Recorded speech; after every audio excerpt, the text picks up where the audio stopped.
Ireland is often referred to as the land of saints and scholars. Well, I say that's all in the past. Today, as far as I'm concerned, Ireland is the land of double standards. If you live in Ireland, as I do, you cannot have helped but notice over the past week, 10 days, an absolute deluge, an absolute tsunami of stories and articles and newspaper headlines and radio segments regarding the new to the parish Indian community here, and especially in regards to a series of attacks by native Irish people on members of the Indian community. It seems that all of a sudden, everywhere you look, there was a story, another story, and another story after that about members of the Indian community suffering greatly, attacks of various kinds perpetrated by racist Irish people. Now, I was watching this develop because, as you know, I do watch a lot of news and I watch it all the time. I watch it as it happens. Look, I in no way condone any acts of violence against anyone, regardless of what your skin tone is, your religion is, or your ethnicity, or where you come from.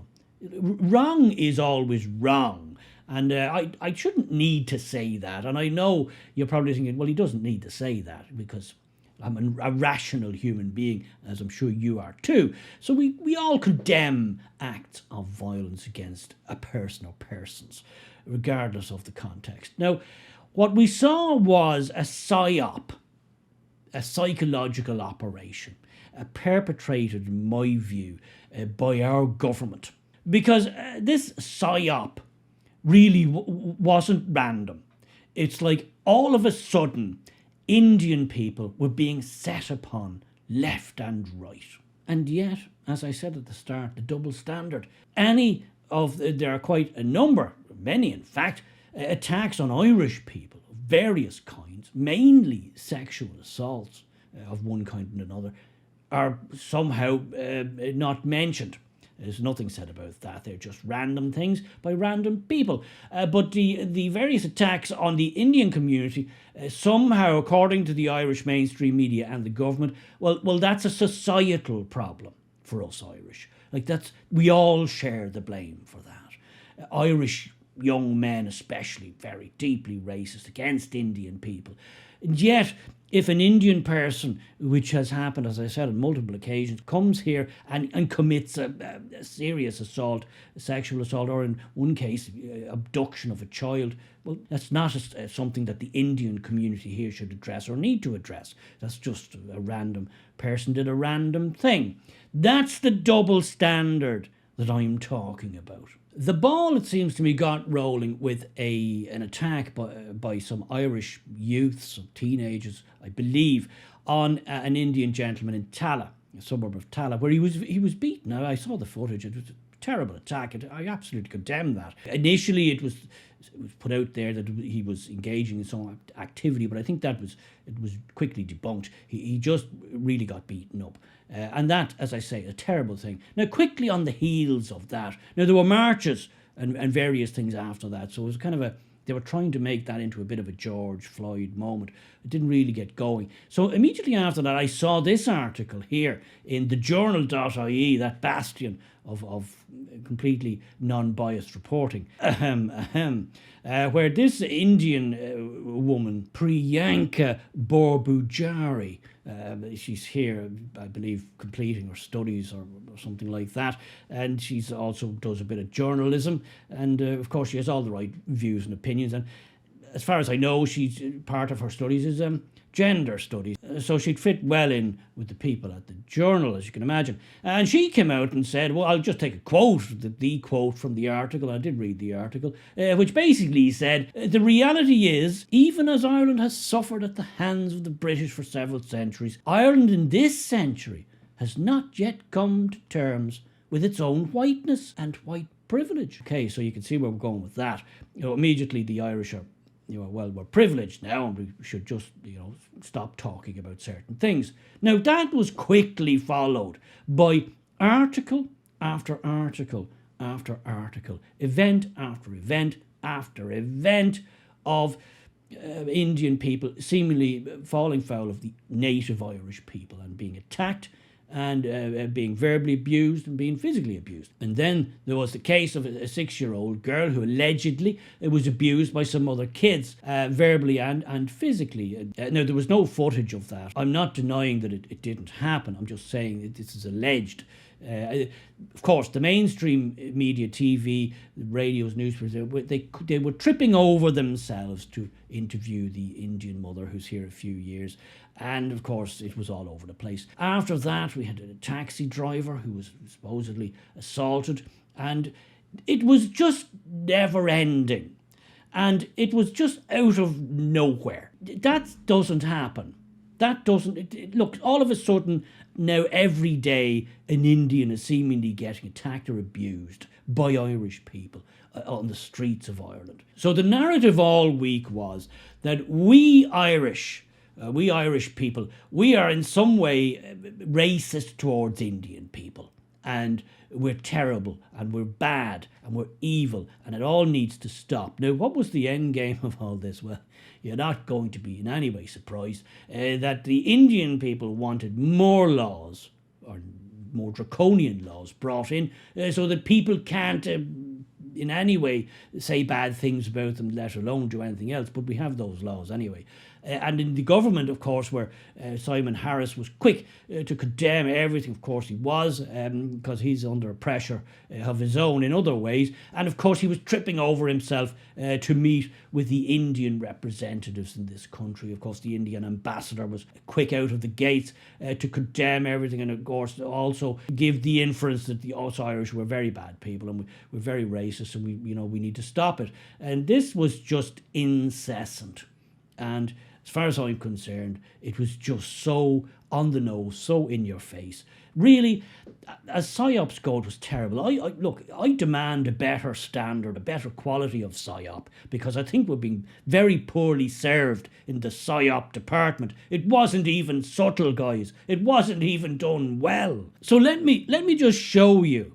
Let me just show you what I mean. We had the case of Dr. Taimur Salman, and he said that he was left stunned by racial slurs from kids as young as 10, he says, shouted Mr. Curryman in a broken Indian accent. So he was out there. We then, of course, had the distressing tale of this innocent young Indian girl, 6-year-old girl, who allegedly was abused by other kids who shouted things at her and allegedly physically abused her too. Of course, that was all over the newspapers for a few days, and the media were in frenzy to make a George Floyd moment out of that. Then there was the case of an Indian taxi driver who, again, was allegedly assaulted by native Irish people. And his quote from the article was, "My children have asked me to promise them I will never drive a taxi again." Now, you can see a picture there. That was the Indian man who allegedly needed 12 stitches after a Dublin assault. Of course, then there was Dr. Santosh Yadav. Again, allegedly had his nose broken, and he suffered injuries too at the hands of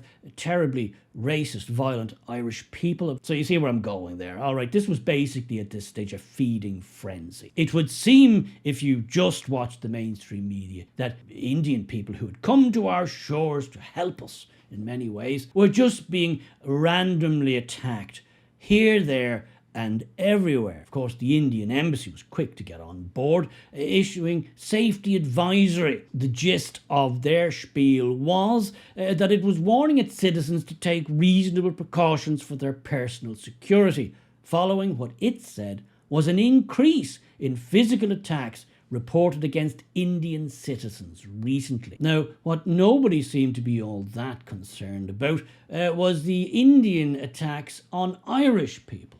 Yes, Indian citizens who've come to our shores, who have, let's just say, gone beyond the bounds of the law and attacked or assaulted in some way Irish citizens. People like Visak Rajis Leela, who attempted to abduct, kidnap, a small child.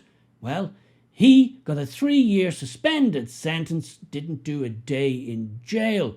And at the time of this crime, which I did cover at the time, the judge ordered that his ethnic identity not be disclosed. But nobody wanted to talk about that, and of course there was no racial element, because it's an Indian person doing something to Irish people. Nobody also, it seems, was all that concerned to bring up the case of Kartiki Gupta. Well, he pleaded guilty to one count of sexual assault. Again, that wasn't deemed to be racial or of any real concern. Then there's the case of Leju John, and yes, I did check, he is an Indian man. He's a married man, and he locked a co-worker in a room in a care home and attempted to sexually assault her. He was, of course, convicted, but refused to apologise. Was that an issue for Indians in Ireland? Was that an issue for the Indian community at large?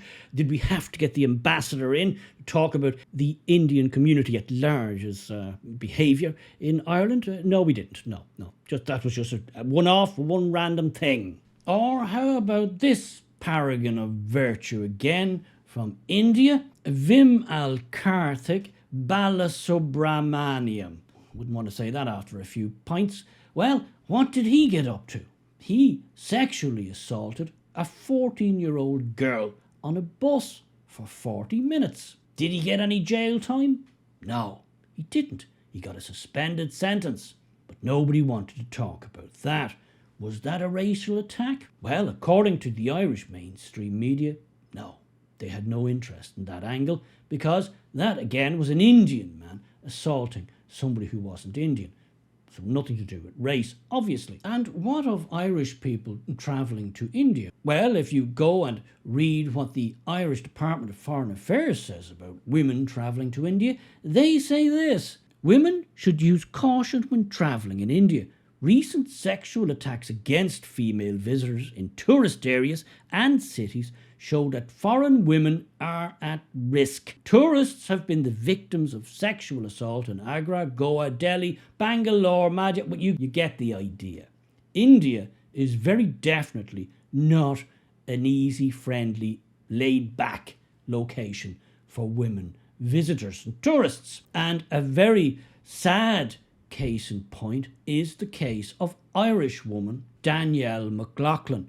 She was horrifically raped and murdered in India by an Indian man who was convicted of the charge. Was there outrage from the media in India? No. Did Prime Minister Modi or his deputy want to meet with the family, meet with the Irish community in India? No, I doubt they even knew about it. There's nothing to see there. Everybody just moved on. So I come back to my initial point, and that is double standards. Double standards, and certain people, certain groups, certain politicians using certain incidents, crimes, for their own ends, to push agendas, to gain concessions, to gain preferential treatment. And I say that's got to stop. We shouldn't be in a society where different groups jostle for who gets the goodies, who gets the sweets, who gets the favours done. That's not the society that I grew up in. But it's rapidly becoming the society. And do you know who loses out in all of these rounds of sweets and chocolates and goodies and cakes? Do you know who always gets none? Well, you do know. It's us, the ordinary Irish people. We're the ones who seem to lose all the time. We're the ones who seem to get all the blame. We're the ones they chastise all the time. We're the ones who are told we have to shut up all the time. We're the ones who are constantly told we're bad people and we need to atone for our sins collectively. And yet, people from other groups, as I've shown there, and there's many, many other cases of not just Indian groups, other ethnic groups who commit all kinds of crimes, and it's never attributed to them as a group. Never. That's just a thing that happened. Whereas if it's an Irish person who engages, and I'm not condoning any acts of violence, but if it's an Irish person who does something bad, egregious, then I'm somehow part of it. It's Ireland's society is flawed. It's Irish men who are flawed. Well, I'm not playing that game anymore. I know a psyop when I see one, and this was a particularly blunt, clumsy one. As I said, can you at least do a good job on it? Give us a certain standard of psyop. But they don't even bother, because they don't really care. They know they have the mainstream media absolutely tied up with a bow, and most people, unfortunately, still get all their news and form their opinions from that.